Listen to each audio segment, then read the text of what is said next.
আসসালামু আলাইকুম, আমি মুনতাসির রহমান আবিদ। আজকে আমরা যে অধ্যায়টা নিয়ে আলোচনা করব সেই অধ্যায়ের নাম হলো জিনতত্ত্ব বিবর্তন। তো জিনতত্ত্ব বিবর্তনের উপর এটা হলো সর্বশেষ ক্লাস এবং এই ক্লাসে আমরা আলোচনা করব বিবর্তন সম্পর্কে। তো এই বিবর্তন অংশটা নিয়ে বিভিন্ন রকম ডিবেট চলে। তো সেই হিসাবে আমি প্রথমত একটা বিষয় একটু বলি যে তোমরা জানো যে বিভিন্ন ধর্মের সাথে, শুধু ইসলাম না, ইসলাম সহ অন্যান্য অনেক ধর্মের সাথে এই বিবর্তনবাদ বা এই যে ইভলিউশন যে থিওরি, এই থিওরিগুলো কন্ট্রাডিক্ট করে। কি কারণে কন্ট্রাডিক্ট করে? খুবই বেসিক একটা কারণ আছে। যেমন ধরো, ইসলামে মনে করা হয় যে প্রথম যেই মানব, তার নাম হলো আদম আলাহিসাল্লাম। এখন কিন্তু বিবর্তনবাদ কিন্তু ডিরেক্ট কোনো এরকম মানে উন্নত ক্যারেক্টারিস্টিক সম্পন্ন মানুষ বা ক্রিয়েচার সৃষ্টির পক্ষে না, মানে সেটাকে মেনে নিতে পারে না। বিবর্তনবাদ বলে যে একদম ডিরেক্ট এরকম আদম আলাহিসাল্লাম সৃষ্টি সম্ভব না। এটা কিভাবে হতে হবে? বিভিন্ন বিবর্তনের প্রক্রিয়ার মাধ্যমে আসতে হবে। দেখা যায় সরল কোনো জীব থেকে পরবর্তীতে আস্তে আস্তে ডেভেলপ হয়ে হয়ে হয়ে হয়ে পরবর্তীতে মানব সৃষ্টি হবে। তো এই জায়গায় প্রথম যে বেসিক মানে কোর যে বিলিফটা বিবর্তনের, যে ডিরেক্ট এরকম কোনো কিছু সৃষ্টি হওয়া সম্ভব না, কিন্তু ইসলাম বলে যে ডিরেক্ট এরকম একটা জিনিস সম্ভব। তো এই জন্য এই জায়গার মধ্যে একটা মানে বিতর্ক তৈরি হয় এবং এই কারণে বিবর্তনটা আসলে বিশ্বাসযোগ্য কোনো বিষয় না। তো সেই হিসাবে তোমাদেরকে আজকে যা পড়াবো সেই বিষয়গুলো আসলে বিশ্বাস করতে হবে না, কিন্তু যেহেতু পাঠ্যসূচির মধ্যে অন্তর্ভুক্ত সেই হিসাবে আমরা আসলে পড়বো এবং বিবর্তনবাদীরা কিভাবে এই বিবর্তনকে প্রমাণ করার চেষ্টা করেছেন এবং কিভাবে তারা যুক্তিগুলো দিয়েছে সেই বিষয়গুলো সম্পর্কে জানবো। কারণ কি? কারণ হলো এখান থেকে পরীক্ষার মধ্যে প্রশ্ন আসবে সেজন্য। তো আমি প্রথমত যদি বিবর্তন সম্পর্কে বলি, বিবর্তন সম্পর্কে যেহেতু খুবই ডিপলি দেখবো, সেজন্য প্রথমত যেটা বিষয়টা দিয়ে স্টার্ট করতে চাচ্ছি সেটা হলো বিবর্তনের জনক কে আসলে। দেখো, যেটা আজকে পড়বো সেটা হলো বিবর্তন। তো বিবর্তনের জনক কে? বিবর্তনের জনক হলো বিজ্ঞানী এম্পেডোক্লিস। ঠিক আছে, তাহলে জনকের নাম কি? জনক হলো এম্পেডোক্লিস। এম্পেডোক্লিস। এম্পেডোক্লিস হলো বিবর্তনের জনক। এই বিষয়টা সর্বপ্রথম জানতে হবে। বুঝলাম। এবার বিবর্তন কয় প্রকার? তিন রকম বিবর্তনের ক্যাটাগরি ব্যাপারে তোমরা একটু জানবা, এখানে আমি একটু লিখে দিই।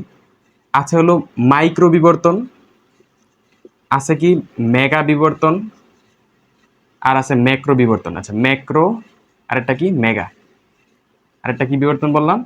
মেগা বিবর্তন। এই তিন ধরনের বিবর্তন হয়ে থাকে। তো প্রথমত মাইক্রো মানেই তো ছোট। এই বিবর্তনের বিষয়গুলো মানে বিবর্তনের যে বৈশিষ্ট্যগুলো, ক্যারেক্টারগুলো, সেগুলো খুবই সূক্ষ্ম সূক্ষ্ম হয়। ঠিক আছে, খুবই সূক্ষ্ম। আর মাইক্রো বিবর্তনের কারণ কি? সেটা হলো জেনেটিক মিউটেশন। ঠিক আছে, তাহলে জেনেটিক মিউটেশনের কারণে মাইক্রো বিবর্তন ঘটে, এটা মনে রাখবা। জেনেটিক মিউটেশন, জেনেটিক মিউটেশনের কারণে, মিউটেশনের কারণে এই মাইক্রো বিবর্তন ঘটে থাকে। এখন এই যে জেনেটিক মানে মাইক্রো বিবর্তন, এটার আরেকটার নাম হলো অপসারী বিবর্তন। ঠিক আছে, অপসার, সরি, এটা কি বলা হয়? অপসারী না, অপসারী হলো এটা,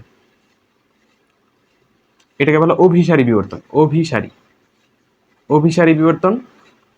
আর ম্যাক্রো বিবর্তনকে বলা হয় অপসারী বিবর্তন। কি কারণে বলা হয় ব্যাখ্যাগুলো আমি দিব। আর মেগা বিবর্তনকে বলা হয় হলো সমান্তরাল বিবর্তন।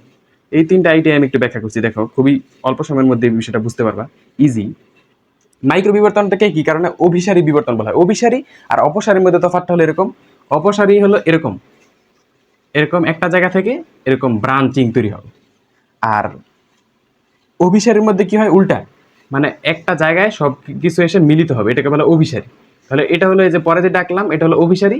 আর প্রথম যেটা এঁকেছিলাম সেটা হলো অপসারী, মানে অপসারী মানে অপসারণ হয়ে যাচ্ছে। ঠিক আছে, আর অভিসারীর মধ্যে হলো এরকম মিলিত হয়। তাহলে এই যে মাইক্রো বিবর্তন, এটাকে কি কারণে অভিসারী বিবর্তন বলছি আমরা, সে বিষয়টার প্রথম প্রশ্ন আসে। তো এই প্রশ্নটার উত্তরটা আমি একটু দিই। দেখো যে এই মাইক্রো বিবর্তন মানে অনেকগুলো অ্যানসেস্টর থেকে, ধরো এরকম, এটা হলো অ্যানসেস্টর ওয়ান। অ্যানসেস্টর মানে কি? পূর্বপুরুষ। অ্যানসেস্টর ওয়ান, অ্যানসেস্টর টু, আরো বেশি কয়েকটা এক্সাম্পল দিতে পারতাম, just ancestor one, ancestor two two দিয়ে দেখাচ্ছি। ধরো অ্যানসেস্টর ওয়ান থেকে বিবর্তনীয় ধারায় তৈরি হলো পাখি। ঠিক আছে, এটা ধরো পাখি, এটা কি একটা পাখি। আর অ্যানসেস্টর টু থেকে ধরো একটা মানে প্রজাপতি তৈরি হলো, এই যে প্রজাপতি, এই যে দেখো, এটা ধরে না প্রজাপতি। তাহলে এই যে দেখো, এদের কিন্তু পূর্বপুরুষ ভিন্ন। পূর্বপুরুষ ভিন্ন হওয়া সত্ত্বেও এরা কিন্তু তোমার দেখো যে কি বলে, দুইজনের কি ডানা সৃষ্টি হলো না? দেখো দুইজনের কিন্তু ডানা আছে। তাহলে দেখো অ্যানসেস্টর ভিন্ন হওয়া সত্ত্বেও বিবর্তনের মাধ্যমে এরকম হতে পারে যে দুইজনের একই ধরনের ক্যারেক্টারিস্টিক্স বিল্ড হতে পারে, যে দুইজনে দেখো উঠতে পারে, দুইজনেরই ডানা আছে। তাহলে এটাকে বলা অভিসারী, মানে কি সবাই একত্রিত হয়ে গেল। ঠিক আছে, দুইজনেরই ডানা আছে, এরকম একটা ঘটনা এখানে সৃষ্টি হয়ে গেল। আর অপসারীর মধ্যে কি হয়, ধরো এরকম যে এই ক্ষেত্রে বিশ্বাস করা হয়, মানে এই ক্ষেত্রে কি হয়, মেইনলি মাইক্রো বিবর্তনের কারণটা হলো তোমার এরা একই এনভায়রনমেন্টে বাস করে, ঠিক আছে, একই পরিবেশে বাস করার কারণে দুইজনের তাগিদ অনুভব হয় এরকম, মানে উড্ডয়নের বা উড়াল দেওয়ার, সেজন্য দুইজনেরই ডানা ডেভেলপ হয়ে যায়। আর ম্যাক্রো বিবর্তনের বিষয়টা কি, এই যে ধরো এরকম, ধরো হাত ছিল, ধরো এটা হাত, হাত থেকে ধরো তৈরি হয়ে গেল তিমির ফ্লিপার, ঠিক আছে, ধরো এটা তিমি মাছ, এটা হলো তিমির ফ্লিপার। ফ্লিপার মানে ডানার মতো একটা গঠন। বা ধরো হয়ে যেতে পারে বাদুরের ডানা, ধরো এটা বাদুর, হ্যাঁ, এরকম ধরো বাদুরের ডানা। বা ধরো বিড়ালের সামনের দুই পা, ধরো এটা বিড়াল, হুম, এটা ধরো বিড়াল, বিড়ালের যে সামনের দুই পা, এগুলো হাত থেকেই সৃষ্টি হয়, হাতের যেই গঠন। আর এই যে তিমির ফ্লিপার, তারপরে বাদুরের ডানা, তারপরে এই বিড়ালের সামনের দুই পা, এইগুলোর মধ্যে সবগুলোতেই দেখা যায় যে মেইন যে কাঠামোর মধ্যে খুবই সিমিলারিটি পাওয়া যায় গঠনগত বা দিক থেকে, এবং উৎপত্তি অনুসারে এগুলো প্রায় সেম, ঠিক আছে। কিন্তু দেখো এই যে একটা অংশ থেকে এরকম ব্রাঞ্চিং সৃষ্টি হলো, তাহলে এই বিবর্তনটাকে আমরা বলে থাকি ম্যাক্রো বিবর্তন বা অপসারী বিবর্তন। আর ম্যাক্রো বিবর্তনের মধ্যে এতটুকু জানলেই তো মোটামুটি চলবে। আর আরেকটা বিষয় একটু বলি, যে তোমার এই মেগা বিবর্তন বা সেই যেটা সমান্তরাল বিবর্তন, এটা সম্পর্কে ডিটেল জানতে হবে না, কিন্তু মনে রাখবে যে যত রকম ড্রাস্টিক যে চেঞ্জগুলো হয় না, মানে বৃহৎ পরিসরে যে চেঞ্জগুলো, সেই চেঞ্জগুলো মেইনলি হয় হলো তোমার এই মেগা বিবর্তনের মাধ্যমে। তো আমি একটু দেখাই যে বিষয়টা কিরকম। যে ধরো প্রথমে ছিল মাছ, মাছ থেকে তৈরি হলো কি ব্যাং, এই ধরো ব্যাং, ঠিক আছে, এটা ধরো ব্যাং। এরপরে ব্যাং থেকে ধরো সৃষ্টি হয়ে গেলো কি সাপ, এই যে ধরো সাপ তৈরি হয়ে গেল। এরপরে ধরো সাপ থেকে তৈরি হবে কি পরবর্তীতে ফার্দার অনেক অনেক কিছু, ধরো স্তন্যপায়ী বা পাখি তৈরি হতে পারে, ধরো পাখি, এগুলো সৃষ্টি হলো। তাহলে এই যে দেখো মাছ থেকে উভচর, এই যে ড্রাস্টিক একটা চেঞ্জ, এই চেঞ্জটা হলো মেগা বিবর্তনের কারণে হয়েছে। আবার ধরো এরকম উভচর থেকে সরীসৃপ, এই যে একটা ড্রাস্টিক চেঞ্জ, হঠাৎ চেঞ্জ, এই চেঞ্জটা এবং বৃহৎ পরিসরে যে চেঞ্জটা, এগুলো হয় মেগা বিবর্তনের কারণে। বা এই যে ধরো সরীসৃপ থেকে যে পাখি সৃষ্টি হলো, এটা হলো মেগা বিবর্তনের ফসল। তো আশা করি তোমরা মোটামুটি এটা যেটা বললাম সেটা বিবর্তনের শ্রেণী বিভাজন সম্পর্কে।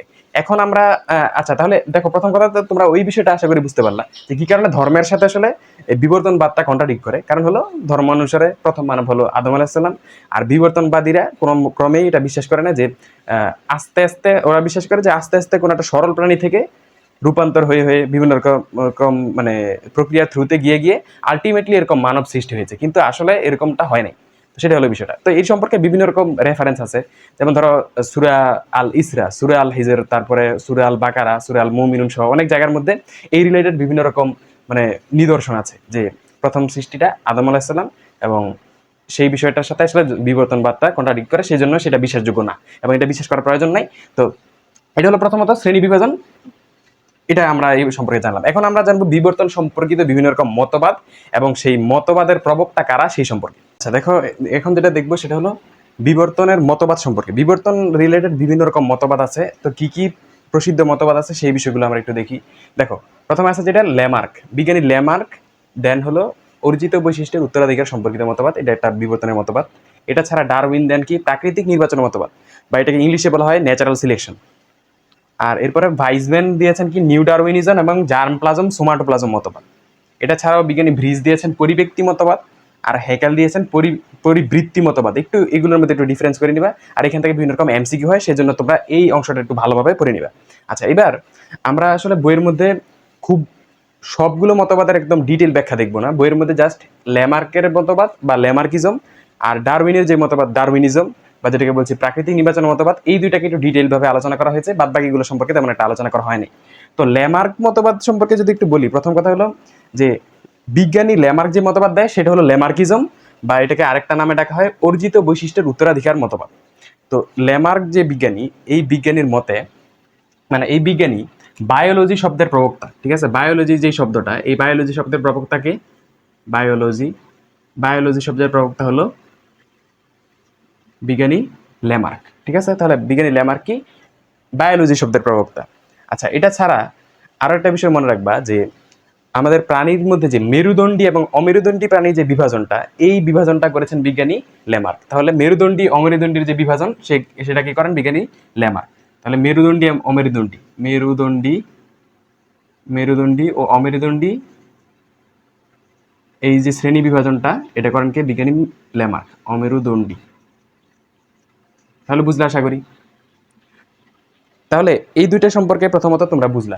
আর বিজ্ঞানী ল্যামার্কের লেখাটা বই আছে, নাম হলো ফিলোসফিক জুলজিক। ঠিক আছে, একটু লিখে দেই এটা।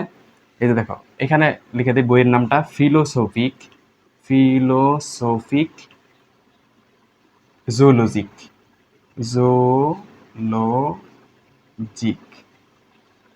ঠিক আছে, ফিলোসফিক জুলজিক। এটা কার লেখা বই? সেটা হলো তোমার ল্যামার্কের লেখা।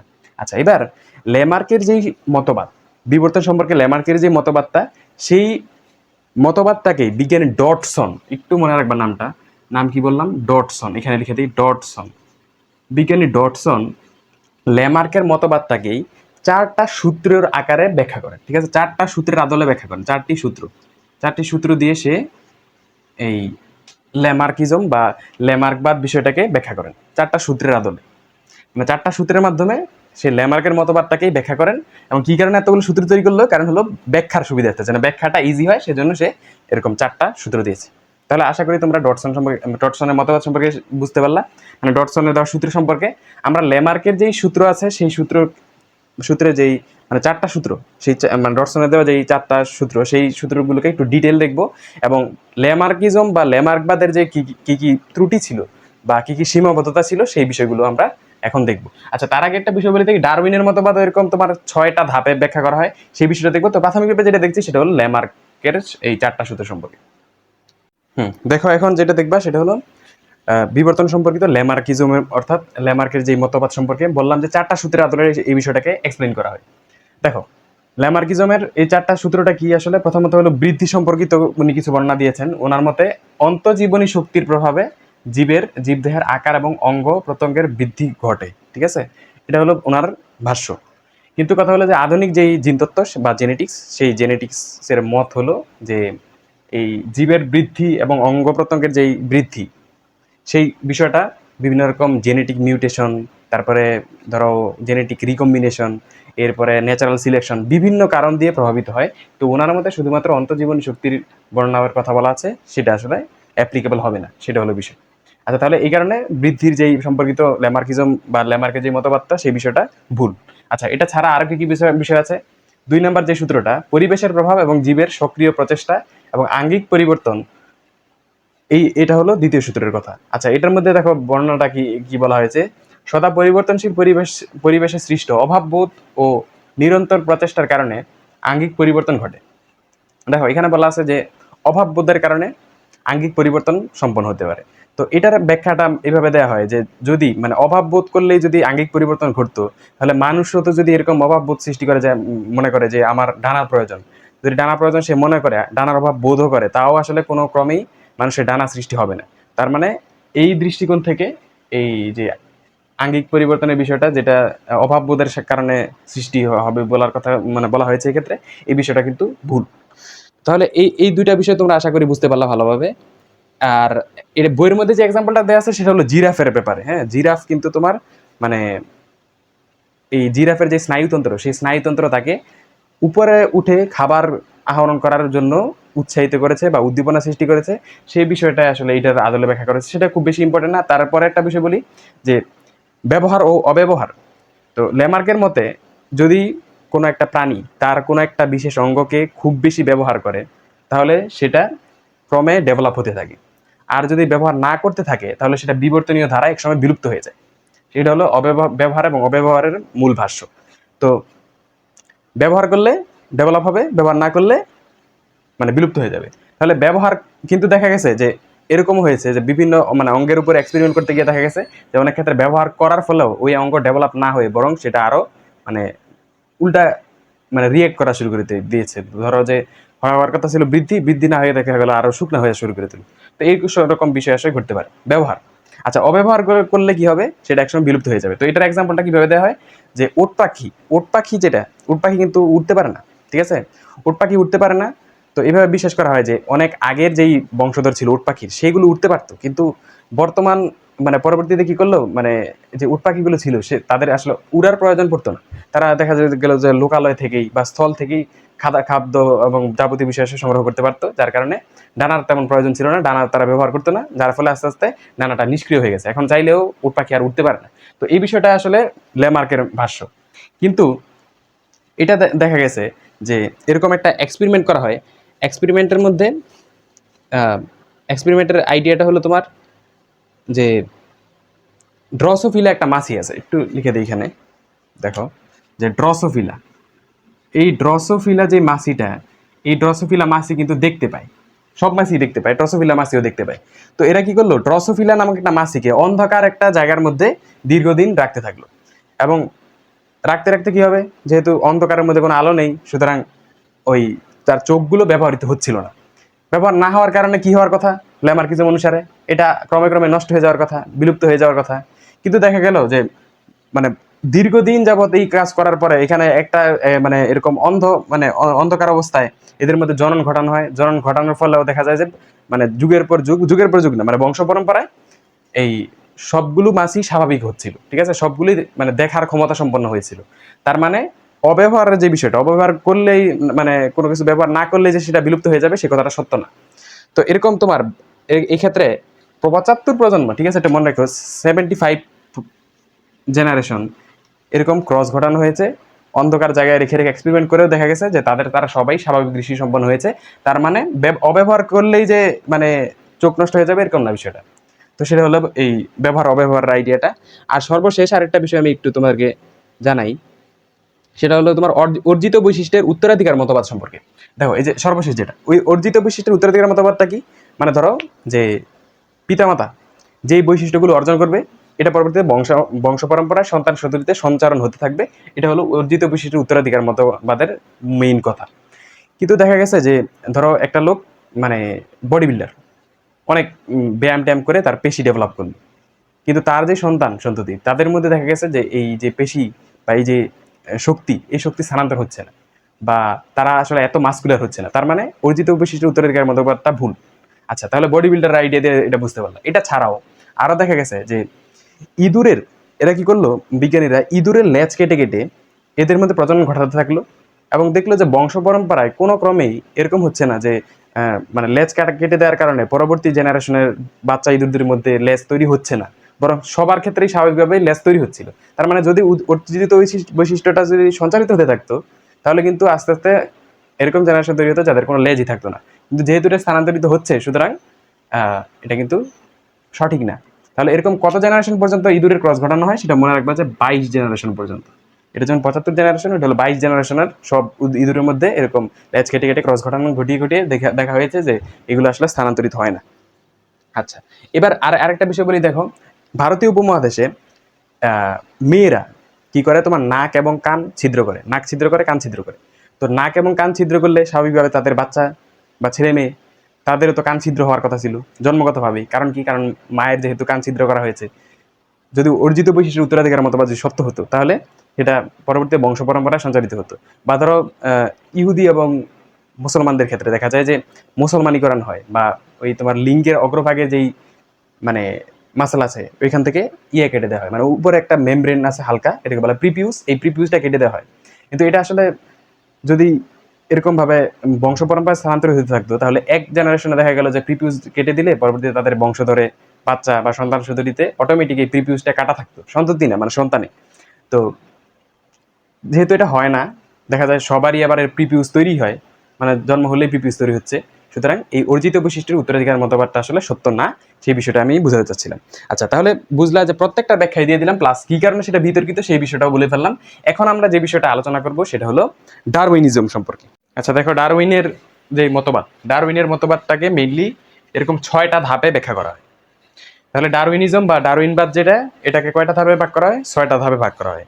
তো বিজ্ঞানী ডারউইন যে মতবাদটা দিয়েছেন, এটা আসলে উনি এককভাবে দেয় নাই, ওনার সাথে আরেকজন বিজ্ঞানী ছিল, ওনার নাম হলো ওয়ালেস। তো এই জন্য ডারউইনবাদের আরেক নাম হলো ডারউইন ওয়ালেস মতবাদ, ঠিক আছে? তাহলে কি বললাম?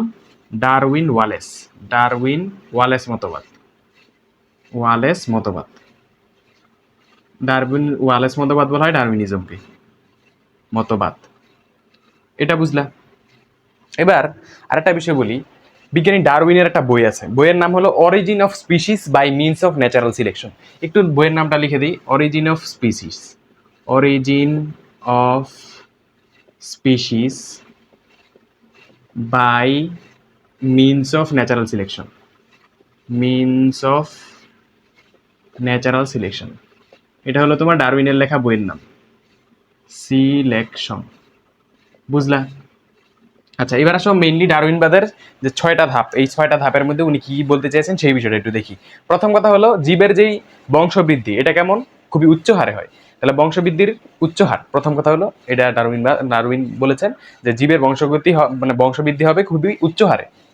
তো এটার একটা এক্সাম্পল দেওয়া হয় যে একটা স্ত্রী স্যামন মাছ প্রজননের ঋতুতে প্রায় 2,80,00,000 ডিম পারে এট এ টাইম। তাহলে দেখো বংশগতি মানে বংশবৃদ্ধির হারটা কিন্তু খুবই উচ্চ। মানে দেখো এট এ টাইম কি পরিমাণ মানে এই ডিম ছাড়ে। তাহলে কত বললাম সংখ্যাটা মনে রাখবা, 2,80,00,000, 80,00,000 ডিম পারে কে? স্যামন মাছ। স্যামনকে লেখা হয় এইভাবে, স্যালমন না কিন্তু স্যামন, SALMON, ঠিক আছে, কিন্তু কথা হলো উচ্চারণটা হলো স্যামন মাছ। আচ্ছা, এবার খাদ্য এবং বাসস্থানের সীমাবদ্ধতা আছে, যদিও বংশবৃদ্ধি হবে খুবই দ্রুত হারে, কিন্তু ওই অনুপাতে খাদ্য এবং বাসস্থানের সীমাবদ্ধতা থাকবে। মানে অনেক দ্রুত বংশবৃদ্ধি হবে, কিন্তু বাসস্থান এবং যেই খাদ্য সেটা থাকবে লিমিটেড, মানে প্রয়োজনের তুলনায় কম থাকবে। যার ফলে কি করতে হবে, তাদের জীবন সংগ্রামে লিপ্ত হতে হবে। মানে জীবন মানে হলো সংগ্রাম, তাহলে জীবন সংগ্রামে লিপ্ত হয়। এর পরবর্তীতে কি আছে, আরো একটা কথা বলেছেন ডারউইন, সেটা হলো পরিবৃত্তির অসীম ক্ষমতা আছে। প্রাণীর কি আছে? পরিবৃত্তির অসীম ক্ষমতা আছে, এবং এর ফলে বিবর্তন সংঘটিত হতে থাকে। আচ্ছা, পরিবৃত্তি বা প্রকরণ বিষয়টা কি? মানে বিভিন্ন রকম জাত সৃষ্টি করতে পারে, ঠিক আছে। প্রাণী চাইলে বিভিন্ন রকম জাত বা ক্যাটাগরি সৃষ্টি করতে পারে, সেই বিষয়কে বলা পরিবৃত্তি। আর পরিবৃত্তিকে বলা হয় বিবর্তনের কাঁচামাল, ঠিক আছে। তাহলে কি বলা হয়? বিবর্তনের কাঁচামাল বলা হয় পরিবৃত্তিকে। তাহলে বিবর্তনের কাঁচামাল, কাঁচামাল। বুঝলে আশা করি। বিবর্তনের কাঁচামাল বলা হয় কোনটিকে? এই তোমার পরিবৃত্তিকে। আশা করি তোমরা বিষয়টা বুঝতে পারলা। এবার যোগ্যতমের উদ্বর্তন, ঠিক আছে, এটা কিন্তু ঊর্ধ্বতন না, ঊর্ধ্বতন একটা শব্দ আছে কিন্তু এটা উদ্বর্তনই লিখছি, ঠিক আছে, খুবই মানে ইন্টেনশনালি লিখছি, ভুলে না, উদ্বর্তনই। যোগ্যতমের উদ্বর্তন মানে কি? সার্ভাইভাল অফ দ্য ফিটেস্ট, মানে যে বেশি মানে ফিট সে সার্ভাইভ করবে, আর যে কম ফিট সে বিবর্তনীয় ধারায় বিলুপ্ত হয়ে যাবে। সেটা হলো যোগ্যতমের উদ্বর্তন, এই কথাটাই মানে এখানে বোঝানো হয়। এবং এই যোগ্যতমের উদ্বর্তন এইভাবে বোঝা যায় যে ধরো একসময় ডাইনোসর ছিল পৃথিবীতে, কিন্তু যে পরিবেশ ছিল সেই পরিবেশের সাথে খাপ খাওয়াতে না পেরে বা সেই পরিবেশের সাথে ফিট হতে না পারার কারণে সেই ডাইনোসর কিন্তু বিলুপ্ত হয়ে গেছে। তাহলে সেটা কি দিয়ে ব্যাখ্যা করা হয়? যোগ্যতমের উদ্বর্তন, এই বিষয়টা দিয়ে। আর সর্বশেষ যে বিষয়টা আছে সেটার নাম হলো প্রাকৃতিক নির্বাচন, বা এটাকে বলা হয় ন্যাচারাল সিলেকশন। এই ন্যাচারাল সিলেকশনের থ্রুতে বিবর্তন সংঘটিত হয়। ন্যাচারাল সিলেকশন মানে কি? প্রকৃতি নিজ কিছু অনুকূল বৈশিষ্ট্য রাখে, যেই বৈশিষ্ট্য যদি কোনো জীবের মধ্যে থাকে তাহলে সেই বৈশিষ্ট্যধারী জীবটা বেঁচে যায়, আর যে জীবটা সেই বৈশিষ্ট্যধারী হয় না মানে সেই জীবটা একসময় বিবর্তনীয় ধারায় হারিয়ে যায়। কিরকম একটা এক্সাম্পল দিই, ধরো এরকম একটা গাছ আছে, এটা ধরো গাছ। এখন যে গাছের যে কালার, এই কালারের ধরো এখানে কিছু পোকা আছে, ঠিক আছে, ধরো এগুলো হলো এই গাছের কালারের পোকা। আবার ধরো যে এখানে আরো এক ধরনের পোকা আছে, সেটা হলো যে এরকম কালারের। তো দেখো একটা জিনিস, দূরে থেকে ধরো একটা পাখি আসলো, এই পাখিটা আসলে কাকে ধরে খাবে আগে? নিঃসন্দেহে এটাকে, কারণ সে দৃষ্টিগোচর হবে বেশি, চোখের সামনে সে বেশি ভিজিবল হবে। ওইটা যেহেতু গাছের কালারের, সুতরাং সে কিন্তু ভিজিবল হবে না এই পাখির কাছে, যার কারণে সে খাওয়ার সময় কিন্তু একে খাবে। তার মানে কি প্রকৃতি নিজেই এই যে এই প্রাণীটাকে, এই যে পোকাটাকে, এটাকে বাঁচতে দিবে না। কারণ কি? সে প্রকৃতির যে অনুকূল বৈশিষ্ট্য, অর্থাৎ এই গাছের রং বিশিষ্ট না হওয়ার কারণে প্রকৃতিতে সে টিকতে পারবে না, সে বিলুপ্ত হয়ে যাবে। সেই বিষয়টাকে বলা হয় প্রাকৃতিক নির্বাচন এই বিষয়ের মধ্যে। তো আশা করি তোমরা এই বিষয়টা বুঝতে পারলা। আরেকটা বিষয় একটু বলি, দেখো এই যে এখানে আমরা বললাম না যে জীবন সংগ্রাম, এই জীবন সংগ্রামের মধ্যে 3 রকম জীবন সংগ্রাম হয়। কি কি জীবন সংগ্রাম বলি একটু। একটা হলো অন্তঃপ্রজাতিক, আরেকটা হলো আন্তঃপ্রজাতিক, আরেকটা হলো পরিবেশগত সংগ্রাম।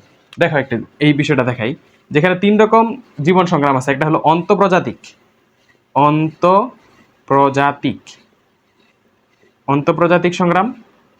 এরপর আছে কি বললাম? আন্তঃপ্রজাতিক সংগ্রাম, আন্তঃপ্রজাতিক। আরেকটা আছে তোমার, আরেকটা লিখে দেই যেভাবে, এই ধরো এই যে এটা, আরেকটা হলো তোমার পরিবেশগত সংগ্রাম। পরিবেশগত, একটু তফাৎটা বলি কি, দেখো প্রকৃতিতে বাঁচতে হলে তাকে জীবন সংগ্রামে লিপ্ত হতে হবে, এটা মোটামুটি আমরা জানি। কারণ কি, বংশবৃদ্ধির তুলনায় খাদ্য এবং বাসস্থানের পরিমাণটা লিমিটেড বা পরিমাণটা যথেষ্ট না, সেজন্য তাদেরকে জীবন সংগ্রাম করতে হয়।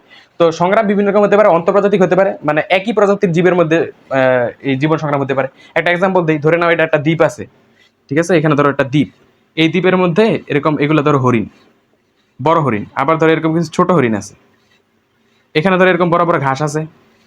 তো যারা বড় হরিণ বা শক্তিশালী হরিণ, এরা এই ঘাসগুলোকে খেয়ে ফেলবে এদের সাথে যুদ্ধ করে, যার কারণে এই একই প্রজাতির দুইটা হরিণ হওয়া সত্ত্বেও এ যেহেতু বেশি শক্তিশালী, সুতরাং সে বিবর্তনীয় ধারায় টিকে থাকবে এবং সে জীবন সংগ্রামে টিকে গিয়ে আলটিমেটলি মানে টিকতে থাকবে। আর এই যে যে দুর্বল, সে কিন্তু টিকতে পারবে না। তাহলে অন্তর্প্রজাতিক সংগ্রাম হতে পারে, অর্থাৎ একই ধরনের জীবের মধ্যে অন্তর্প্রজাতিক সংগ্রাম হতে হয় এবং এর কারণে বিবর্তন সংঘটিত হয়। এছাড়াও আছে কি আন্তঃপ্রজাতিক বিবর্তন, কিরকম একটা এক্সাম্পল দিই, ধরো এটা মাছ, মাছ আর হলো তোমার ব্যাং। ব্যাং কি, ব্যাং হলো তোমার উভচর প্রাণী। এর মধ্যে তোমার এই দুইটার মধ্যে যে ভার্সের সম্পর্ক, এই সরি মাছ বলছি কেন, ধরো এটা ধরো একটা পতঙ্গ, ঠিক আছে, এটা ধরো ধরে নাও যেটা একটা ঘাস ফড়িং, এটা ধরো একটা ঘাস ফড়িং।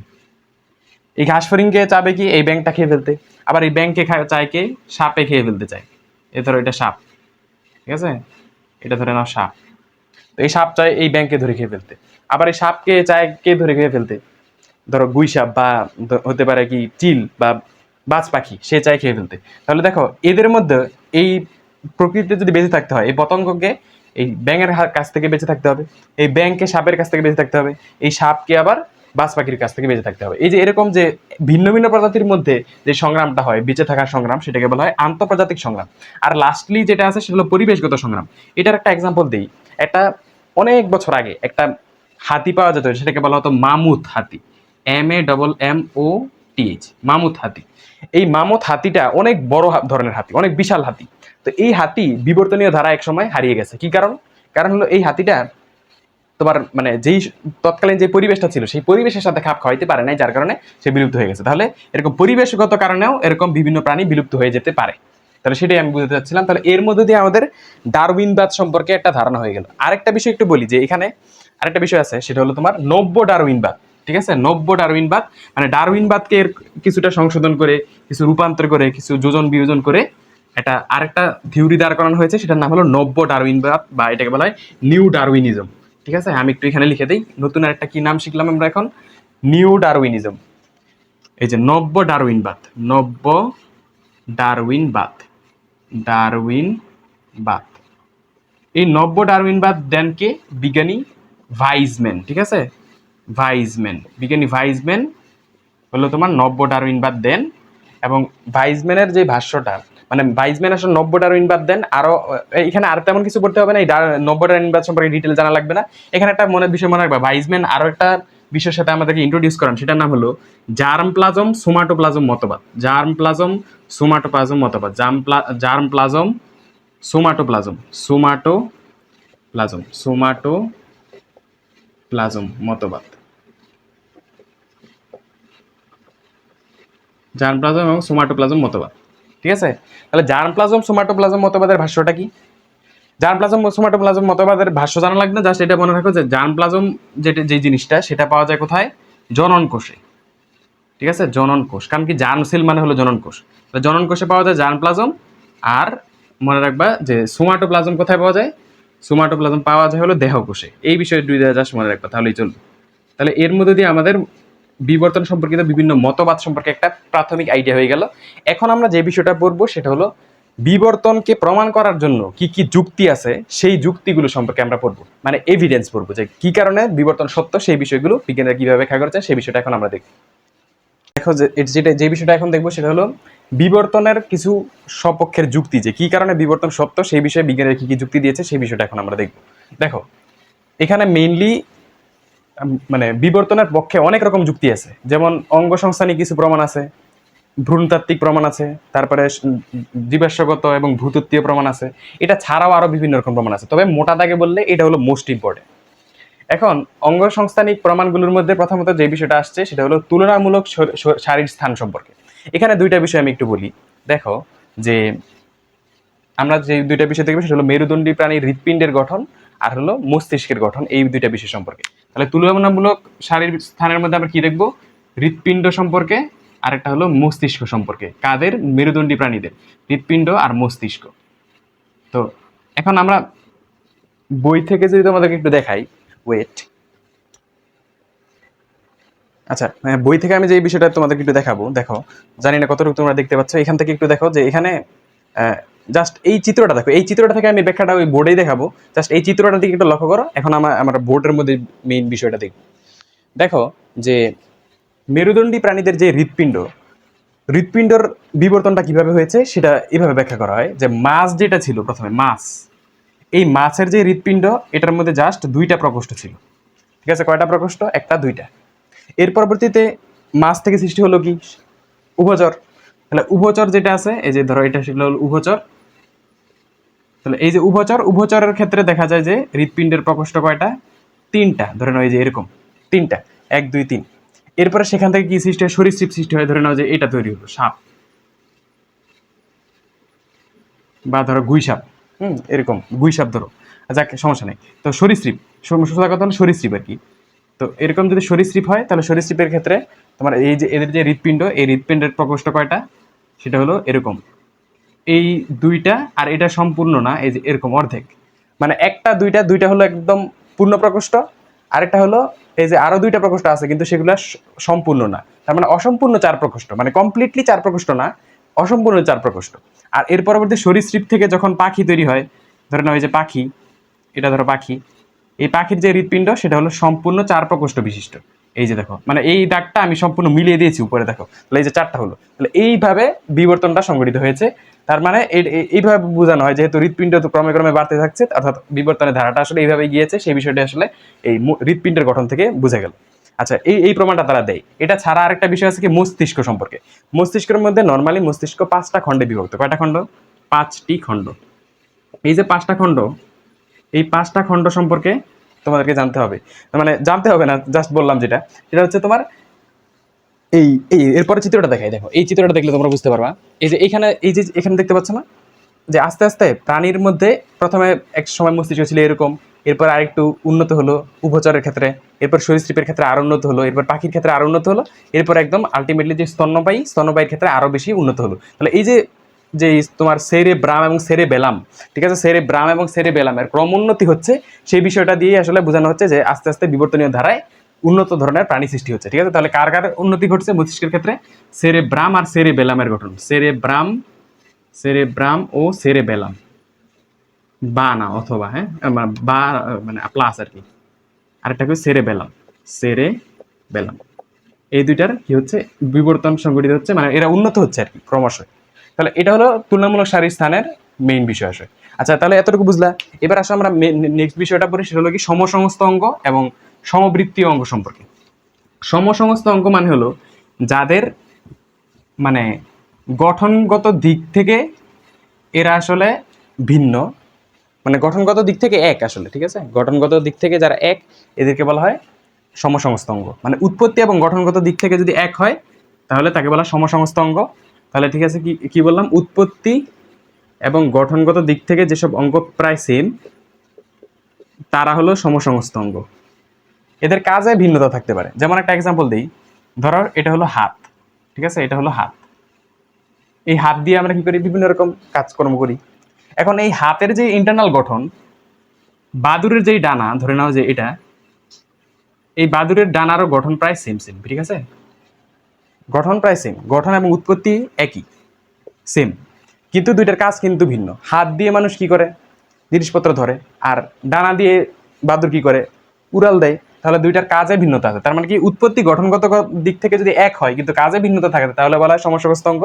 আর সমবৃত্তীয় অঙ্গ হলো উল্টা, গঠনগত দিক থেকে ভিন্নতা থাকতে পারে কিন্তু কাজ এক, ঠিক আছে, তাহলে সেই বিষয়টাকে বলা হয় কি মানে সমবৃত্তীয় অঙ্গ। যেমন একটা এক্সাম্পল দিই, ধরো বাদুরের ডানা, এই যে ধরো এটা হলো বাদুরের ডানা, আর এটা ধরে নাও যে তোমার এটা কি? এই প্রজাপতির ডানা। দুইটা কিন্তু গঠনগত দিক থেকে কোনো মিল নেই। কারণ কি? বাদুরের যে ডানা এটার মধ্যে ভিতরে কিন্তু অস্থি আছে, হাড় আছে, কিন্তু প্রজাপতির ডানার ভিতরে কিন্তু অস্থি বা হাড় নাই, কিন্তু তা সত্ত্বেও দুইটার কাজ কিন্তু সেম।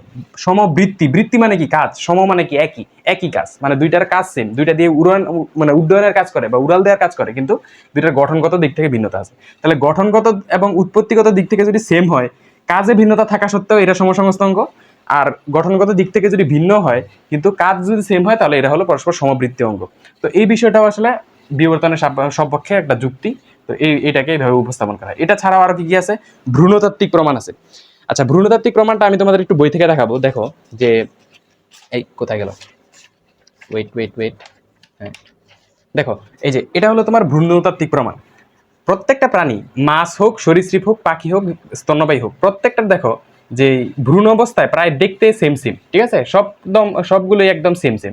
তো এই কারণে বলা হচ্ছে যে ভ্রূণতাত্ত্বিক প্রমাণটা মানে কি, ভ্রূণ অবস্থায় প্রায় এই প্রাণীগুলো, মানে এটা বলো মাছ বলতে পারো, এরপরে তোমার উভচর বলো, তারপর স্তন্যপায়ী বলো, তারপরে সরীসৃপ বলো, সবগুলো প্রায় দেখতে সেম সেম। এই কারণে বলা হচ্ছে যে এগুলো আসলে কমন অ্যানসেস্টর থেকে আসা বা একই পূর্বপুরুষ থেকে বিবর্তনীয় ধারায় সৃষ্টি হয়েছে, সেই বিষয়কে এই ভ্রূণতাত্ত্বিক প্রমাণ থেকে ব্যাখ্যা করেন বিবর্তনবাদীরা।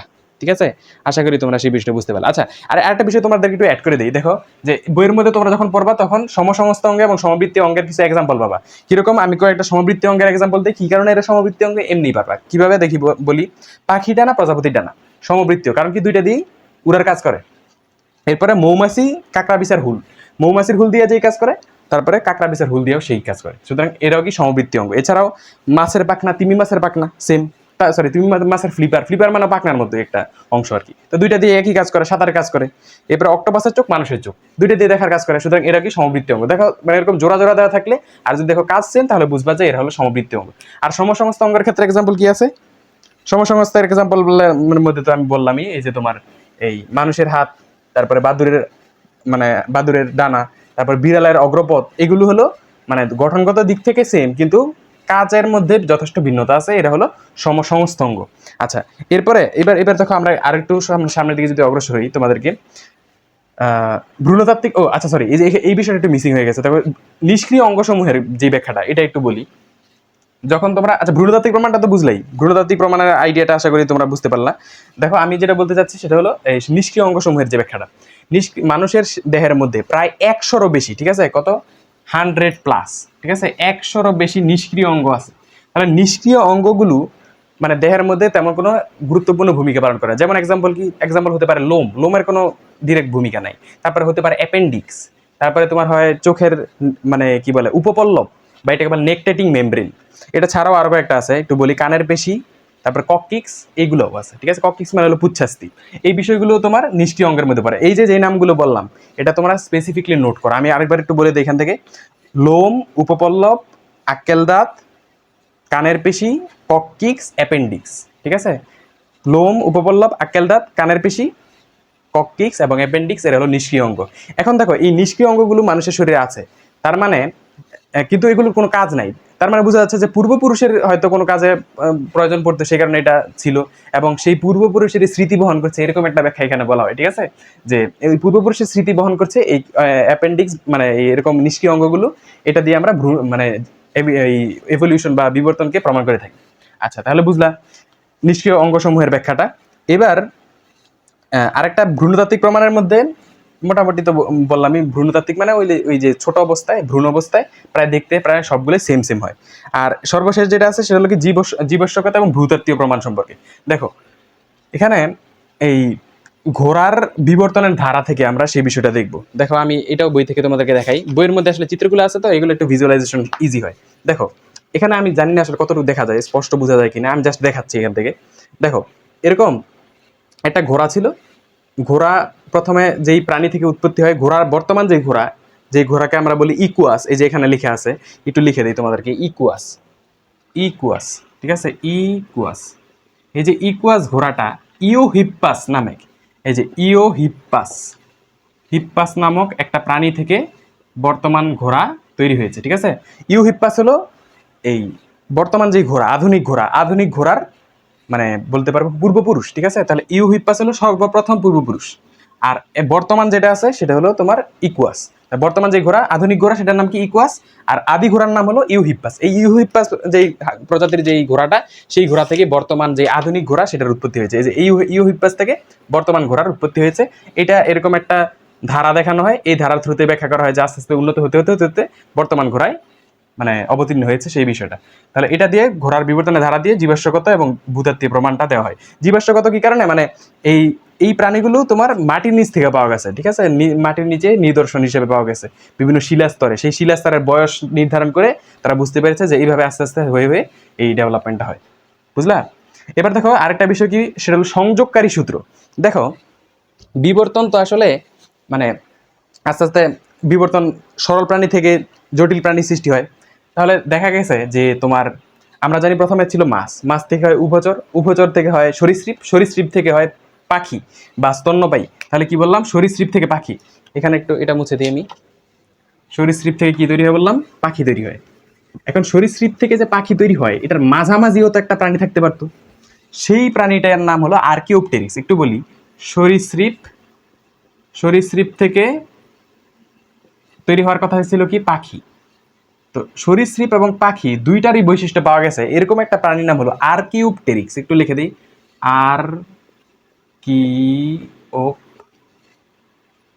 আর্কিওপটেরিক্স।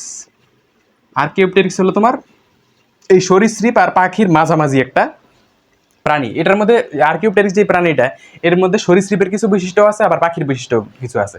আচ্ছা, এখান থেকে তোমার চিত্রটা থেকে দেখাই, তাহলে তোমরা একটু বুঝতে পারবা যে এখানে কি বিষয় বলা হচ্ছে।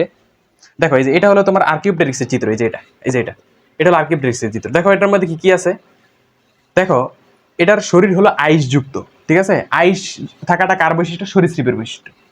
এরপরে দেখো এর কি আছে, এখানে আবার এরকম নখ আছে, তাহলে নখ থাকাটাও কার বৈশিষ্ট্য, সরীসৃপের বৈশিষ্ট্য।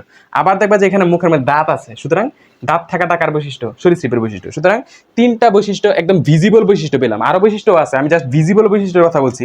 সরীসৃপের তিনটা ভিজিবল বৈশিষ্ট্য পেলাম কি কি, একটা আমার হলো দাঁত আছে, তারপর হলো নখ আছে, আর 3 নাম্বার যেটা পেলাম সেটা কি তোমার এই তোমার আইসযুক্ত, শরীর হলো আইসযুক্ত। এটা হলো একদম ভিজিবল বৈশিষ্ট্য। আরো ভিতরের ইন্টারনাল তো অনেক রকম সিমিলারিটিস আছেই, ওভারঅল বাইরে থেকে এরকম তিনটা বৈশিষ্ট্য আমরা পেয়ে ফেললাম। আচ্ছা, এরপরে দেখো তো আর কি কি আমরা বৈশিষ্ট্য পাই। এখানে চিত্রটার দিকে লক্ষ্য করো, চিত্র থেকে আমরা বুঝতে পারি বিষয়টা। এখানে দেখো এর লেজ দেখা যাচ্ছে পাখির মতো, আবার দেখো এর ঠোঁটটাও পাখির মতো, ঠিক আছে। তাহলে কি বললাম, ঠোঁট আছে, লেজ আছে। দেখো তাহলে ঠোঁট, এই ঠোঁট, ঠোঁট আছে, লেজ আছে, আবার কি আছে তোমার ডানাও আছে। তাহলে এগুলো কিসের বৈশিষ্ট্য, পাখির বৈশিষ্ট্য। তাহলে দেখো এই প্রাণীর মধ্যে, আর্কিওপটেরিক্স প্রাণীর মধ্যে সরীসৃপের বৈশিষ্ট্য কিছু পাওয়া গেছে, আবার পাখির বৈশিষ্ট্য পাওয়া গেছে। তার মানে আমি বলতে পারি এই আর্কিওপটেরিক্স প্রাণীটা সরীসৃপ এবং পাখিকে কানেক্ট করে একটা সৃষ্টি হওয়া প্রাণী। তো এই কারণে এটাকে বলা হয় কি সংযোগকারী সূত্র। এই আর্কিওপটেরিক্স প্রাণীটা কেমন, সংযোগকারী সূত্র, মানে দুইটার মধ্যে কানেক্টিং লিঙ্ক। তো এটা হলো এই সংযোগকারী সূত্র। এই আর্কিওপটেরিক্সের যে জীবাশ্মটা সেটা প্রকৃতিতে পাওয়া গেছে, যার কারণে তারা বুঝতে পারলো যে সরীসৃপ এবং পাখির মাঝামাঝি একটা দশা যেহেতু আছে, তার মানে বিবর্তনীয় ধারার মাধ্যমে আসলে এই সরীসৃপ থেকে পাখি বা অন্যরকম প্রাণীগুলো সৃষ্টি হচ্ছে, ঠিক আছে। এটা হলো তাদের ব্যাখ্যা। আচ্ছা, সর্বশেষ আরেকটা বিষয় তোমাদেরকে একটু বলি, সেটা হলো তোমার জীবন্ত জীবাশ্ম সম্পর্কে। প্রকৃতিতে এখনো এমন কিছু প্রাণী পাওয়া যায় যে প্রাণীর মধ্যে অতীতে বিলুপ্ত হয়ে যাওয়া কোনো প্রাণীর নিদর্শন পাওয়া গেছে, বা অতীতে পাওয়া যেত এরকম প্রাণীর কিছু ক্যারেক্টারিস্টিক্স বর্তমানে উপস্থিত কিছু প্রাণীর মধ্যে পাওয়া গেছে। এদেরকে বলা জীবন্ত জীবাশ্ম। এই জীবন্ত জীবাশ্মগুলো কি কি, এই যে দেখো এখানে নামগুলো বলা আছে, এই যে লিমুলাস, তারপরে কি ল্যাটিমারিয়া, প্লাটিপাস, আরেকটা নাম হলো স্ফেনোডন। আমি একটু নামগুলো লিখে দেবো তোমাদেরকে, এটা খুবই ইম্পর্টেন্ট এমসিকিউর জন্য, ঠিক আছে। এই তোমার কোনটা পড়ছি সেটা হলো জীবন্ত জীবাশ্ম সম্পর্কে, পরীক্ষার মধ্যে আসে যে নিচের কোনটি জীবন্ত জীবাশ্ম। তো কিরকম আছে, লিমুলাস, লিমুলাস, তারপরে কি আছে স্ফেনোডন, স্ফেনোডন, তারপরে কি আছে ল্যাটিমেরিয়া, ল্যাটিমেরিয়া, তারপরে কি বললাম প্লাটিপাস, প্লাটিপাস। তাহলে এই প্রাণীগুলো হলো তোমার জীবন্ত জীবাশ্ম, এরা কি তোমার জীবন্ত জীবাশ্ম। তাহলে দেখো এর মধ্য দিয়ে আমাদের আসলে জিনতত্ত্বর যে বিবর্তন পার্টটা, এই পার্টটা আমরা শেষ করে ফেললাম। সর্বশেষ এখন যে বিষয়টা পড়বো সেটা হলো ভূতাত্ত্বিক কালক্রম সম্পর্কে। যেটা দেখবো সেটা হলো কি ভূতাত্ত্বিক কালক্রমের আইডিয়া। তো ভূতাত্ত্বিক কালক্রমের মধ্যে অনেকগুলো মহাকালের কথা বর্ণনা করা আছে। দেখো, সিনোজয়িক, মেসোজয়িক, প্রোটেরোজয়িক আর হলো আর্কিওজয়িক। এটা ছাড়া মাঝখানে আরেকটা ছিল, সেটা আমি উল্লেখ করিনি কারণ সেটা একটু লেস ইম্পর্টেন্ট। ঠিক আছে, তুমি জাস্ট এই এতটুকুই ভালো করে পড়ো তাহলেই চলবে। দেখো, সিনোজয়িক, এই যে সিনোজয়িক যুগ, এটাকে বলা হয় কি স্তন্যপায়ীর যুগ। সিনোজয়িক স্তন্যপায়ী। আর মেসোজয়িক যুগকে বলা হয় সরীসৃপ যুগ। এটা গত বছর মেডিকেলের আসা প্রশ্ন। ঠিক আছে, তাহলে মেসোজয়িক যুগকে বলা হয় কি সরীসৃপ যুগ। আর এখানে মনে রাখবা, প্লিউসিন যে যুগটা, এই প্লিউসিন যুগে সর্বপ্রথম মানুষের উৎপত্তি হয়। তাহলে মানুষের উৎপত্তি হয় কোন যুগে? মানুষের উৎপত্তি হয় হলো প্লিউসিন যুগে। আমি কিভাবে মনে রাখি? প্লিউ মানে দিয়ে মনে রাখি প্লে। প্লে মানে কি? খেলাধুলা করা। তাহলে খেলাধুলা করে কে? মানুষরা। ঠিক আছে, তাহলে এই কারণে মানুষের উৎপত্তি হলো প্লিউসিন যুগ, এইভাবে মনে রাখি। আচ্ছা, ট্রায়াসিক যুগ আর হলো ক্রিটেসিয়াস যুগ। ট্রায়াসিক যে যুগ, এই যুগে তোমার ডাইনোসরের উৎপত্তি হয়। ঠিক আছে, ডাইনোসরের উৎপত্তি হয় কোন যুগে? ট্রিওসিক যুগে, সরি ট্রায়াসিক যুগে। ডাইনোসর উৎপত্তি হয় ট্রায়াসিক যুগে। আর তোমার মানে হ্যাঁ, ট্রায়াসিক যুগে হলো ডাইনোসর উৎপত্তি হয়, আর ক্রিটেসিয়াস যুগে ডাইনোসরের হলো বিলুপ্তি ঘটে। ঠিক আছে, তাহলে ডাইনোসর কি হয়? বিলুপ্ত হয়ে যায়। ক্রস দিয়ে দেখাচ্ছি, বিলুপ্ত হয়ে যায়। আচ্ছা, এরপরে প্রোটেরোজয়িক যে যুগ, সেই যুগে আদি প্রাণীর উৎপত্তি হয়। মানে প্রথম যে প্রাণী, তার উৎপত্তি কোন যুগে? প্রোটেরোজয়িক। ঠিক আছে, প্রোটেরোজয়িক যুগে। আর এরপরে আর্কিওজয়িক যে যুগ, এই যুগের মধ্যে কোনো জীবাশ্ম পাওয়া যায়নি। মানে বিজ্ঞানীরা আর্কিওজয়িক যুগে মানে মহাকালের কোনো প্রাণীর আবিষ্কার করতে পারেননি বা জীবাশ্ম তারা পাননি। সেজন্য আর্কিওজয়িকের কি নেই? কোনো জীবাশ্ম নাই। তাহলে এতটুকু বিষয় তোমাদেরকে ভূতাত্ত্বিক যেই কালক্রম এখান থেকে পড়তে হবে। তাহলে এতটুকুই ছিল আজকের বিবর্তন সম্পর্কিত আলোচনা। আশা করি তোমরা বুঝতে পারলা। আরেকটা বিষয় একটু বলে রাখি, তোমার ক্লাসের মধ্যে ওই এখানে এরকম একটা কথা আছে, বার্ডস আর গ্লোরিফাইড রেপটাইলস। ঠিক আছে, মানে পাখিরা হলো মহিমান্বিত সরীসৃপ। এটা কি কারণে বলা হয়? আশা করি তোমরা বুঝতে পারছো যে পাখিরা কি কারণে মহিমান্বিত সরীসৃপ? কারণ সরীসৃপ থেকে বিভিন্ন রকম চেঞ্জের থ্রুতে আলটিমেটলি আমার পাখিটা চলে এসছে ওই যে আর্কিওপটেরিক্স পার করে, ওই যে যেটা তোমার কানেক্টিং লিঙ্ক অংশে পড়ালাম, সেই অংশ থেকে তোমরা আশা করি বুঝতে পারলা যে হাক্সলে, বিজ্ঞানীর নাম হলো হাক্সলে, HUXLEY। ঠিক আছে, হাক্সলে এই বিজ্ঞানী বলেন কি যে বার্ডস আর গ্লোরিফাইড রেপটাইলস। ঠিক আছে, তাহলে আর একটা বিষয় আমি মনে হয় স্কিপ করেছি, সেটা একটু বলে রাখি। তোমার ভ্রূণতাত্ত্বিক যে প্রমাণটা ছিল, সেখানে একটা বিষয় ছিল, এখানে একটু মনে করিয়ে দিই। ব্যক্তিজনী জাতিজনীর পুনরাবৃত্তি ঘটায়। ঠিক আছে, বা এটাকে বলা হয় অন্টোজেনি রিক্যাপিচুলেটস ফাইলোজেনি। এটার ব্যাখ্যাটা কি? ওই যে ভ্রূণতাত্ত্বিক যে ব্যাখ্যাটা আমরা দেখেছিলাম যে সবগুলো প্রাণীর প্রায় ভ্রূণ প্রায় দেখতে সেম ছিল, সেখানে বলা হচ্ছে কি ব্যক্তিজনী জাতিজনীর পুনরুৎপত্তি ঘটায়। মানে ভ্রূণের যেই পরিস্ফুটন, সেই পরিস্ফুটনকালে পুরুষের যেই তোমার ক্রমবিকাশ, সেই বিকাশের একটা ঘটনাবলী মানে সেখানে ডিসপ্লে হয়। এই বিষয়টাকে বলা হয় তোমার অন্টোজেনি রিক্যাপিচুলেটস ফাইলোজেনি। তাহলে এতটুকুই ছিল ক্লাসের মেইন আলোচনা। সবাইকে দেখার জন্য ধন্যবাদ জানিয়ে বিবর্তনের আজকের এই ক্লাস শেষ করছি। সবাইকে দেখার জন্য ধন্যবাদ। আসসালামু আলাইকুম।